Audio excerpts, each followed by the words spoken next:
गुरुर्ब्रह्मा गुरुर्विष्णू गुरुर्देव महेश्वरा गुरुर्साक्षात् परब्रह्म तस्मै श्री गुरवे नमः।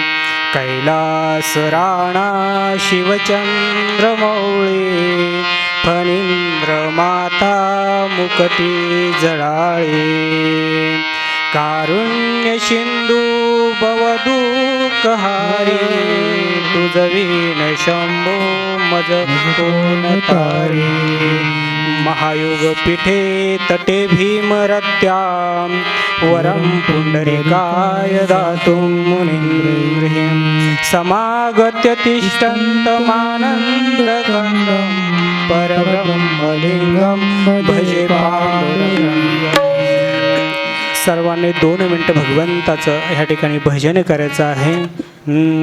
त्र्यंबक राजा ब्रह्मगिरी त्र्यंबक राजा ब्रह्मगिरी ब्रह्मगिरी झुळझुळ गंगा वाहे श्री त्र्यंबक राजा ब्रह्मगिरी ब्रह्मगिरी झुळझुळ गंगा वाहे श्री त्र्यंबक राजा ब्रह्मगिरी ब्रह्मगिरी झुळझुळ गंगा वाहे श्री त्र्यंबक राजा ब्रह्मगिरी ब्रह्मगिरी झुळझुळ गंगा वाहे झुळझुळ गंगा वाहे श्री झुळझुळ गंगा वाहे श्री झुळझुळ गंगा वाहे श्री झुळझुळ गंगा वाहे श्री त्र्यंबक राजा ब्रह्मगिरी ब्रह्मगिरी झुळझुळ गंगा वाहे श्री त्र्यंबक राजा ब्रह्मगिरी झुळझुळ गंगा वाहे श्री पंढरीधीश पांडुरंग परमात्मा ज्ञानाची राशी ज्ञानेश्वर माऊली शांतीचे सागर नाथ महाराजांनी वैराग्याची खाण तुकोबराय ह्या संत मांदळ्यांच्या आशीर्वादाने त्याचबरोबर अखिल विश्वाला शांती प्रदान करणारे राष्ट्रसंत सद्गुरू जनार्दन स्वामी असेल, त्याच तोला मोलाचे संत परमपूजने माधवबाबा असेल आणि तोच ध्वजा आपल्या खांद्यावर घेऊन राहणारे परमपूजने महेशगिरीजी बाबा या सर्व साधू संतांच्या शुभचिंतनेतून त्याचबरोबर आपल्या ह्या आश्रमासाठी ज्यांनी खऱ्या अर्थानं आपलं जीवनच समर्पण करून ज्यांनी घेतलेलं आहे ते म्हणजे श्री काबरा शेठजी असेल, पिंपळे गुरुजी असेल, आपले गाडेकर मामा असेल, शिवाजी महाराज असेल, फकीरबा सरपंच असेल, ही सर्व मंडळीचं नव्हे तर ह्या आश्रमासाठी जे जे म्हणून सहकार्य करत असेल, मी म्हणाल भगवंताच्या गळाच्या हारापासून तर झाडणाऱ्याच्या खराट्यांच्या काडीपर्यंत जे जे म्हणून सहकार्य ह्या ठिकाणी करतात त्यांच्या सर्वांच्या सहकार्यातून ह्या ठिकाणी प्रदोष पर्व काळावर ह्या ठिकाणी आज सत्संगाची सेवा माझ्या पामराकडे आलेली आहेत। सर्वांना माहिती आहेत ही का बरं माझ्याकडे आलेले आहेत, सर्वांना ज्ञात आहेत, ज्ञात आहेत। परमपूजनीय महेशगिरीजी बाबा एक धामासाठी गेलेले आहेत आणि त्यांच्या आज्ञानं माझ्याकडे ही सेवा ह्या ठिकाणी आलेली आहेत। खऱ्या अर्थानं मी म्हणाल आपण परम भाग्यवान ह्या ठिकाणी आहात। का बरं भाग्यवान आहात की अशा प्रदोष पर्व काळावर आज आपण ह्या ठिकाणी आपण आलेला आहात। का बरं यायचं ह्या प्रदोष पर्व काळावर? विशेष पर्व काळ हा का विशेष महत्त्वानं ठरला असतो? आपण सर्वजण शेतकरी समाज आहोत आणि शेतकरी समाज असल्यामुळं आपण असं करू शकत नाही की पावसाळ्यामध्ये जावं शेतामध्ये आणि हरभरं पेरावं, अजिबात करणार नाही। पावसाळ्यामध्ये आपण सोयाबीनच पेरणार किंवा आता हिवाळ्यामध्ये आपण हरभरं पेरणार। हे हरभरं आपण पावसाळ्यात पेरणार नाही। हरभरं कधी पेरायचं असेल तर पावसाळ्यात पेरू, ज्वारी पेरायची असेल तर ती पावसाळ्यात पेरू, आता पेरू, हिवाळ्यात पेरू, आपण पावसाळ्यात ते पेरू शकणार नाही। तद्वत जसा हा जो काळ विशिष्ट काळ हा विशिष्ट पिकासाठी जसा आहे त्याच पद्धतीनं विविध देवी देवतांच्या प्राप्तीसाठी आपल्याला शास्त्रकारांनी काही पर्वकाळ दिलेले आहेत। तो पर्वकाळ म्हणजे आजचा आहे। भगवान शंकराची आपल्याला जर कधी प्राप्ती करायची असेल तर कोणता शास्त्राने पर्वकाळ सांगेल असेल तो म्हणजे प्रदोष पर्वकाळ। आणि अशा प्रदोष पर्वकाळावर आज आपण एकत्रित झालेलो आहोत। सज्जनानो, आपल्याला पांडुरंगाची प्राप्ती करायची असेल, पांडुरंगाचे उपासक जर कधी आपण असेल तर आषाढ महिना सांगितलेला आहे शास्त्राने आणि एकादशी पर्वकाळ सांगितलेला आहेत.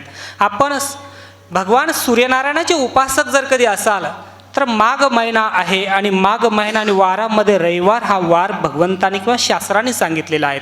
जर साक्त परंपरेचे आपण असेल म्हणजे भगवतीचे जर उपासक असेल तर आश्विन महिना सांगितलेला आहे आणि आश्विन महिना सांगून वारामध्ये आपल्याला मंगळवार सांगितलेला आहे.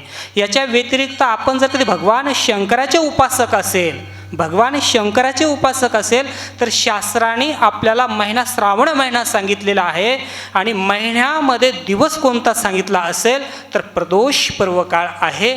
आणि ह्या प्रदोष पर्वकाळावर आज आपण ह्या ठिकाणी आलेला आहात आणि ह्या ठिकाणी येऊन भगवान शंकराचं दर्शनही आपण घेतलेलं आहे.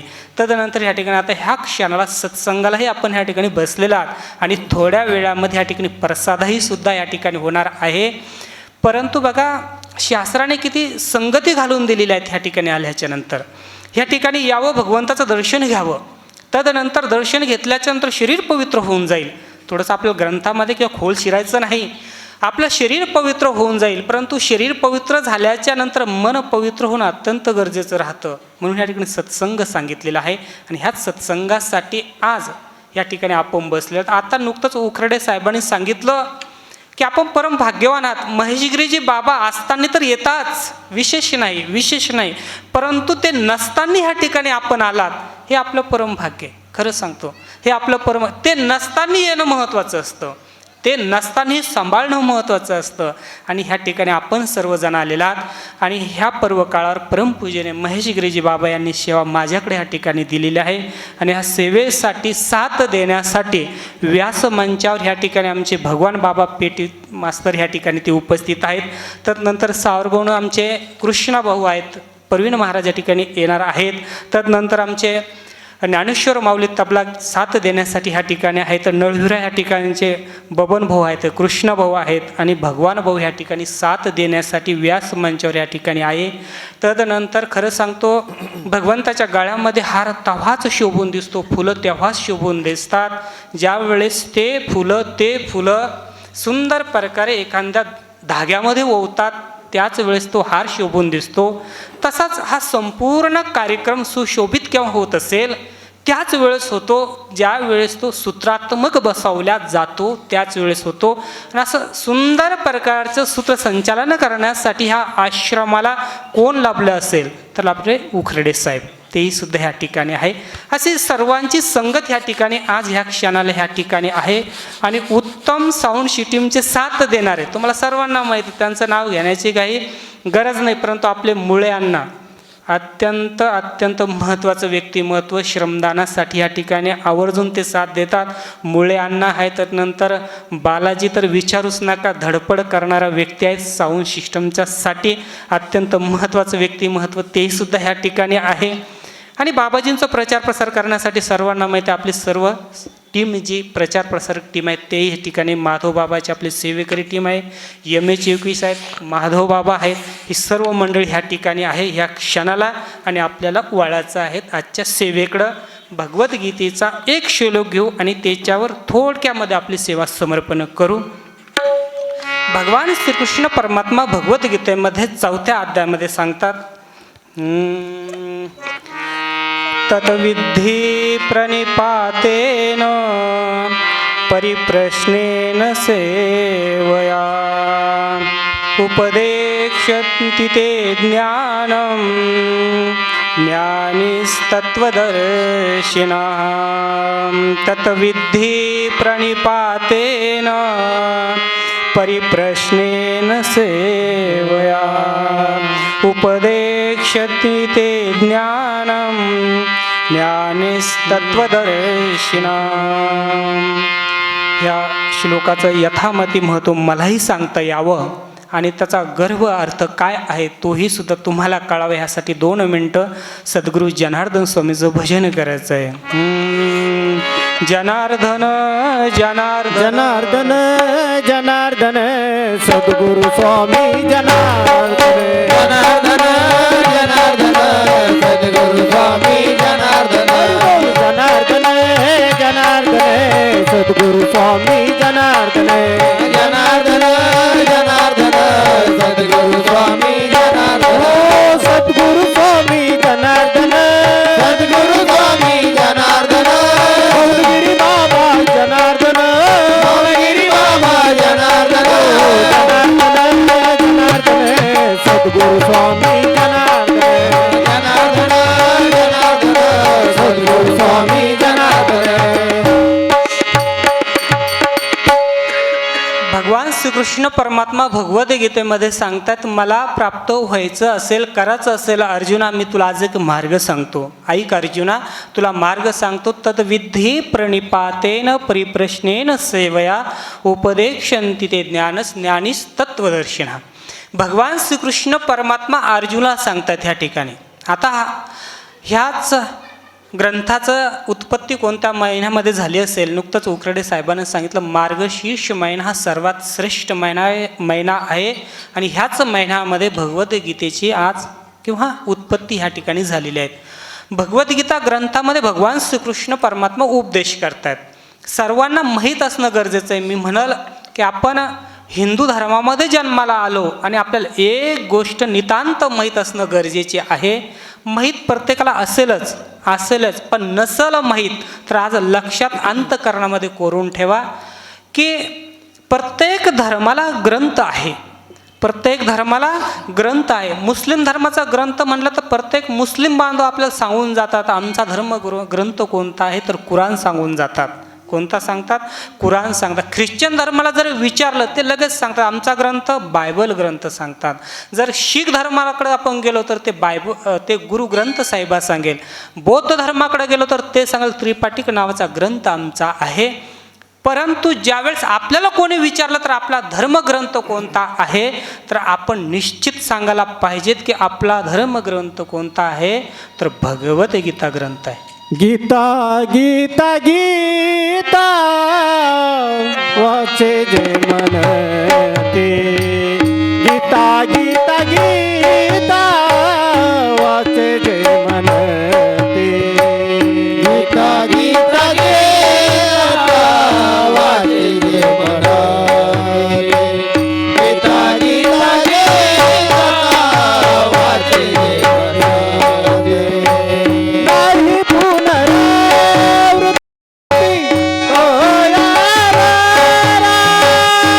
गीता गीता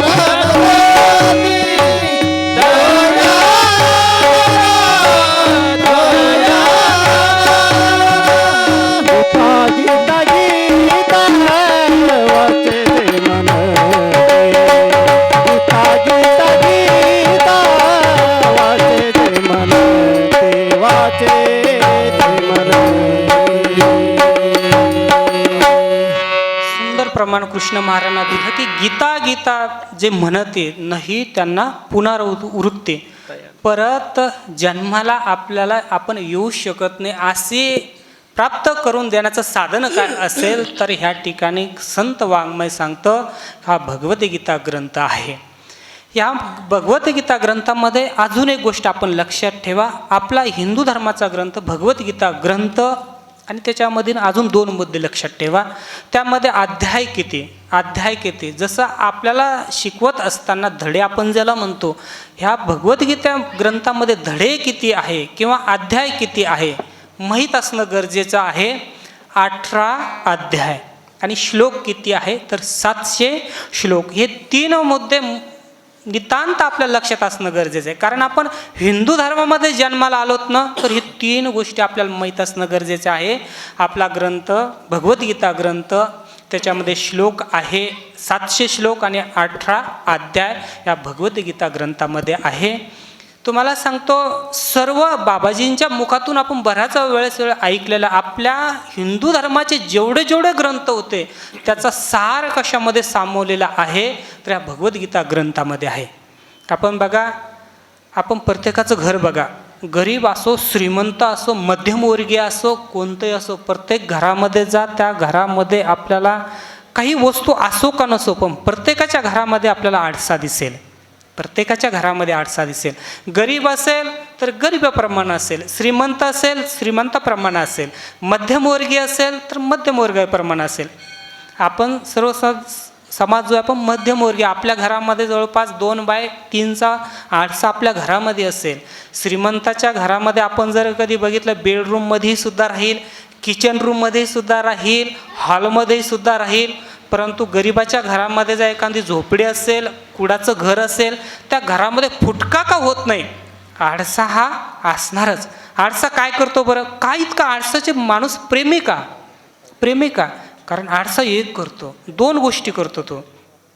आपण जसं आहे, आरसा काय करतो? आपण जसं आहे तसं दाखवण्याचं काम आरसा आपल्याला करत असतो. काय करतो? आपण जसं आहे तसं दाखवतो. अगदी त्याप्रमाणे त्या आरशाप्रमाणे हा भगवद्गीता ग्रंथ जो आहे ना, तो करत असतो की आपण जसं आहे ते दाखवण्याचं काम हा भगवद्गीता ग्रंथ करत असतो. म्हणून मी म्हणतो प्रत्येकाच्या घरामध्ये ग्रंथ असावा. खरं सांगतो, कारण आज ह्या महिन्यामध्ये भगवद्गीता ग्रंथाची उत्पत्ती झालेली आहे. आज भगवान श्रीकृष्णाच्या परमात्म्याच्या मुखातून ही रसाळ वाणी जी आहेत या महिन्यामध्ये निघालेल्या आहेत. म्हणून प्रत्येकाच्या घरामध्ये हा पावन ग्रंथ असणं गरजेचं आहे. परंतु झालं काय, सज्जनांना सर्वांना माहिती आहे, संस्कृतमध्ये ही भाषा आहे. हे जे ब्रह्मज्ञान जे आहेत हे संस्कृत भाषेमध्ये असल्या कारण ते आपल्याला न समजण्यासारखे आहेत. परत माझ्या ज्ञानेश्वर माऊली ह्या पूर्तितालावर यावं लागलं आणि ह्या माझे मराठीचे नगरी ब्रह्मविद्येचा सुकाळ करे. तुम्हाला माहीत असणं, दुसरी महत्त्वाची गोष्ट माहीत असेलच, त्याच्यामध्ये शंका नाही. परंतु या भगवद्गीतेला मराठीची टीका सर्वात प्रथम कोणी केली असेल तर आपल्या ज्ञानेश्वर माऊलीनं केली. ज्ञानेश्वर माऊलीनं. एक सर्वांना माहीत असेल, आमचे वारकरी बाबा ह्या ठिकाणी बसलेले, आमचे नळवीर ह्या ठिकाणची मंडळी बसलेले आहेत. सुंदर प्रकारे सप्ताह ते नियोजन करतात. त्यांची मुलंहीसुद्धा आळंदीला आहे. सुंदर प्रकारे वारकरी मंडळीचं अंग त्यांना लाभलेलं आहे. आपली ज्ञानेश्वरी कुठं बरं लिखाण झाली माहीत असणं गरजेचं आहे. कुठं लिखाण झाली? आळंदी ह्या ठिकाणी झाली का? उकरडे साहेब, आळंदी ह्या ठिकाणी नाही. आळंदी ह्या ठिकाणी लिखाण नाही झाले. सर्वांनी लक्षात घ्या, ज्ञानेश्वरीचं लिखाण जे झालं हे नेवासा या ठिकाणी झालं. कुठं झालं? प्रवरा नदीच्या तीरावर नेवासा या ठिकाणी ज्ञानेश्वर माऊली ज्यावेळेस गेले, भगवान शंकराच्या मंदिरामध्ये गेले, एका खांबाला टेकले आणि त्या ठिकाणी सच्चिदानंद बाबाला जागृत त्या ठिकाणी परत जीवदान दिलं आणि सच्चिदानंद बाबा लेखकू झाला आणि सच्चिदानंद बाबांनी लेखन केलं. त्या प्रवरा नदीच्या तीरावर नेवासा या ठिकाणी ज्ञानेश्वर माऊलींनी ज्ञानेश्वरी लिहिली. आणि हे ब्रह्मविद्येचं जे ज्ञान आहे, हे ब्रह्मविद्येचं जे ज्ञान आहे भगवान ज्ञानेश्वर माऊलीनं आपल्या हाती दिलं. आणि ते सांगत असताना ज्ञानेश्वर माऊली सांगतात ते ज्ञानाचा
सागर, ज्ञानाचा सागर माझा ज्ञानेश्वर. पूर्ण ज्ञानाचा सागरच कोण असेल तर ज्ञानेश्वर माऊली आहे. असा पावन ग्रंथ ज्ञानेश्वरी आहे. तुम्हाला सांगतो, मी परमपूजने माधवबाबाजींच्या सेवेला राहतो. मला असं वाटतं 20, 21, 22 वर्ष झाले असेल. मलाही माहीत नाही केव्हापासून आहे तुम्ही बाबाजींच्या सेवेमध्ये.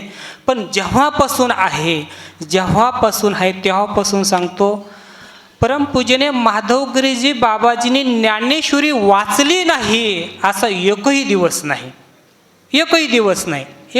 नाही.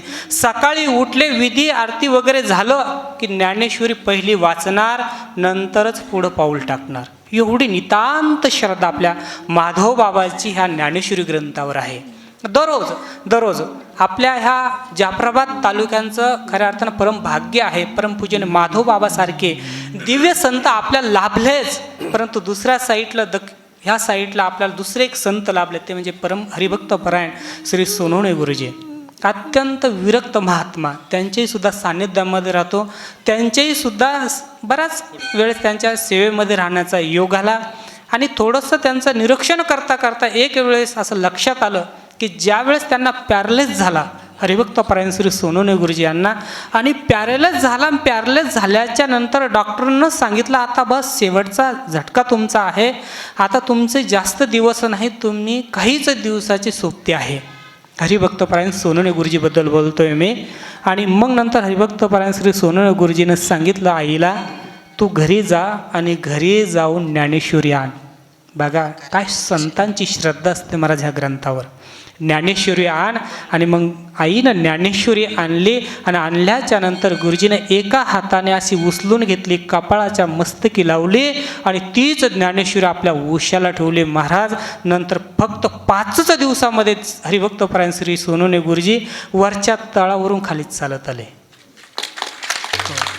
गुरुजीने सांगितलं, त्यांच्या आईनं सांगितलं हा प्रसंग. मला सांगायचं का, ह्या दिव्य संतांचं काळजाच्या देठाप्रमाणे कशाला मानत असेल तर ह्या ग्रंथाला मानत असतात. लक्षात घ्या, संताला कुठं शोधायचं असेल, जे संत गेलेत ना त्यांना कुठं शोधायचं असेल त्यांच्या ग्रंथामध्ये शोधा. हो, त्यांच्या ग्रंथामध्ये शोधा. मी सांगत असतो प्रत्येक वेळेस आपल्याला तुकोबरायाचं दर्शन घ्यायचं असेल तर काही नाही करायचं, गाथा उघडायचा, गाथाचं दर्शन घ्यायचं, गाथाचे अभंग वाचायचे, त्या ठिकाणी तुकोबरायाचं दर्शन होईल. तुम्हाला सांगेल, आपल्याला जर ज्ञानेश्वर माऊलीचं दर्शन घ्यायचं असेल, ही ज्ञानेश्वरी उघडा, ज्ञानेश्वरी वाचा, त्या ठिकाणी आपल्याला ज्ञानेश्वरीचं दर्शन होईल. वाचावी ज्ञानेश्वरी, वाचावी ज्ञानेश्वरी, वाचावी ज्ञानेश्वरी, वाचावी ज्ञानेश्वरी, वाचिल जो कोणी ज्ञानेश्वरी, वाचिल जो कोणी ज्ञानेश्वरी वाचिल जो कोणी, ज्ञानेश्वरी वाचिल जो कोणी, जनितासी लोटांगणी, जनितासी लोटांगणी, जनी लोटांगणी, जनी लोटांगणी, जनी लोटांगणी, जनी लोटांगणी, डोळा पहावी, डोळा पहावी, ओ डोळा पहावी पंढरी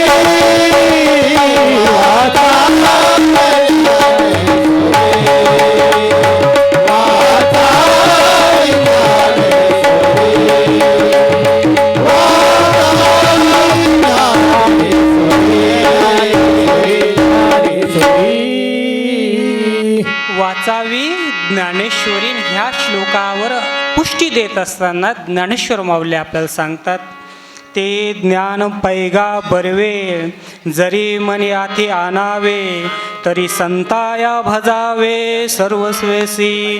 जे ज्ञानाचा कुरुठा, तीत सेवा हा दारवंटा, तो स्वाधीन करी सुबटा वळंगुनी, तरी तनु मनु जीवे, चरणासी लागावे, आणि अगर्वता करावे दास्य सकळ. मग जे अपेक्षित आपुले, तेही सांगती पुसिले, जेने अंतःकरण बोधले संकल्पने. माऊली ह्या अभंगाला किंवा ह्या श्लोकाला पुष्टी देतात, अर्जुना ते ज्ञान पैगा बरवे. तुला अर्जुना ते ज्ञान लागत असेल ना तर तू एक कर, तरी संताया भजावे सर्वस्वेसी. तू काय कर अर्जुना, तुला ज्ञान हवं असेल ना तर काही करू नको, ह्या संताला शरण जा. ह्या संताला तू शरण गेला तर तुला सहजतेनं ज्ञान प्राप्त होऊन जाईल. मग प्रश्न असा पडेल, ज्ञानच प्राप्त आपल्याला करायचं आहे का? ज्ञान विशेष काय त्या ज्ञानामध्ये? आपल्याला जास्त वेदांत शास्त्रामध्ये जायचं नाही. ज्ञान ते ब्रह्मज्ञान त्याच्यामध्ये जायचं नाही. नुकतंच काल परवा कीर्तन झालं आणि त्या कीर्तनामध्ये सांगितलं मला एका जणाने, कीर्तन संपल्याच्या नंतर जास्त वेदांत सांगायचा नाही म्हणे, विचारसागराचे सिद्धांतच सांगायचे नाही. कारण विचारसागराचे सिद्धांत तुम्ही जर सांगू गेला तर पब्लिकला झोप येईल, म्हणून जास्त खोल जायचं नाही. परंतु थोडक्यामध्ये